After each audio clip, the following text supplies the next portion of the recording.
Η αυξημένη ενεργειακή κατανάλωση στο σχολείο μας λειτουργήσε ως πρόκληση για την εφαρμογή της ιδέας μας.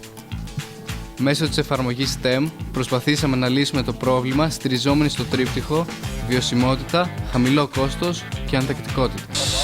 Ήρθαμε σε επαφή με τοπικούς φορείς όπως το Δήμο της πόλης μας και πήραμε χρήσιμες συμβουλές από το γεωπονικό τμήμα του Πανεπιστημίου Πελοποννήσου.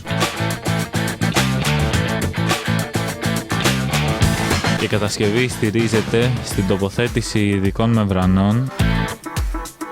Γίνεται τοποθέτηση αισθητήρων υγρασίας εδάφους που συνδέονται ασύρματα με ένα κεντρικό κοντρόλερ ποτίσματος.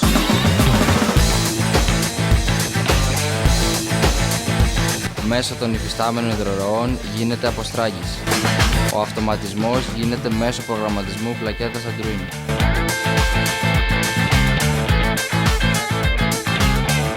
Ιδιαίτερη έμφαση δίνεται στη βελτίωση της θερμικής άνεσης εντός των σχολικών χώρων, εξασφαλίζοντας ένα πιο ευχάριστο, υγιεινό και παραγωγικό περιβάλλον για μαθητές και εκπαιδευτικούς.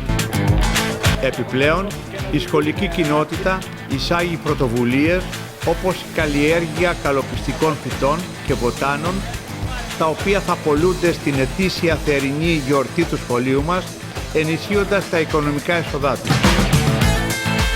Η καλλιέργεια κυπευτικών προϊόντων και η διάθεσή τους προς πώληση δημιουργούν μια βιώσιμη πηγή εσόδων, ενώ παράλληλα ενισχύεται η περιβαλλοντική εκπαίδευση των μαθητών.